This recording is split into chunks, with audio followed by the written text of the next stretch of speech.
Halo, selamat sore sahabat RP. Salam sehat.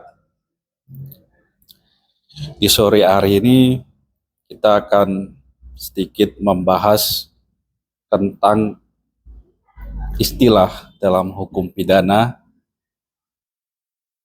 yang sering kita lihat yang mungkin ada di sekitaran kita, yakni istilah kejahatan tanpa korban. Nah, apa itu kejahatan tanpa korban? Kejahatan tanpa korban adalah suatu tindak pidana yang mana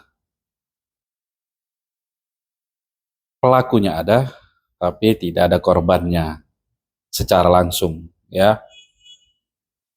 Dapat juga dikatakan bahwa pelaku tindak pidana tanpa korban itu adalah pelaku sekaligus korban. Dia yang melakukan dan dia juga korbannya. Nah, itulah istilah kejahatan tanpa korban. Apa saja jenis-jenis kejahatan tanpa korban ini? Yakni contohnya perjudian. Perjudian yang ditangkap itu adalah, yang diamankan itu adalah pelakunya, yaitu pemain judi itu, dan dia juga yang menjadi korban, habis duitnya. Kemudian ada lagi kepemilikan dan penyalahgunaan penggunaan narkotika. Nah, dia yang menggunakan sebagai pelaku, dia juga yang menjadi korban. Nah, itu kejahatan tanpa korban. Kemudian apalagi bisa pelanggaran lalu lintas, tindak pidana pelanggaran lalu lintas, seperti halnya melanggar rambu lalu lintas. Nah, itu kan tidak ada korbannya, tapi ada kejahatannya atau tindak pidananya. Ya. Itulah gambaran mengenai kejahatan tanpa korban. Nah, lalu kalau tidak ada korbannya, kenapa dihukum?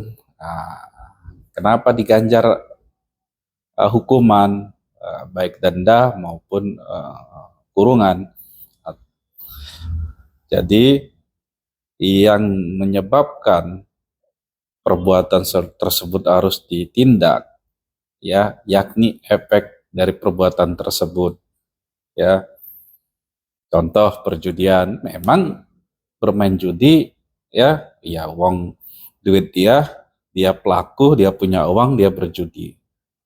Tetapi efeknya yang akan berbahaya ketika dia kalah, terus kalah, nanti kan berefek. Tidak punya uang lagi bermain judi, akhirnya ngapain? Kalau masih ada tanah, jual tanah. Akan merugikan orang lain. Kalau tidak ada lagi aset yang bisa dijual, maka bisa mencuri, bisa ngutang, dan lain-lain. Itu sangat berbahaya, efek yang bahaya. Kemudian begitu juga dengan penyalahgunaan narkotika, khususnya bagi yang menguasai dan menggunakan.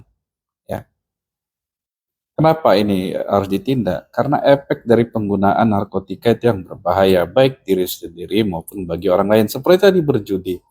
Kalau dia masih ada uang, dia akan beli narkotika. Kemudian kalau uangnya habis, beli dari mana? Pasti akan melakukan tindak pidana yang lain. Curi, menipu, menggelapkan.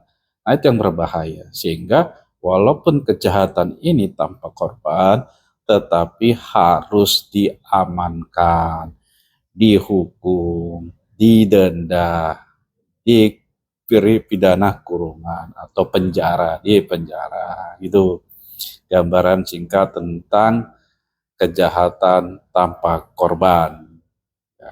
Oke, semoga bisa memberikan sedikit informasi, karena memang kejahatan tanpa korban ini mungkin ada di sekitaran kita. Mungkin ada yang mengetahui Jadi itu teman-teman, salam sehat dan selamat berbuka bagi yang menjalankan puasa. Salam RP.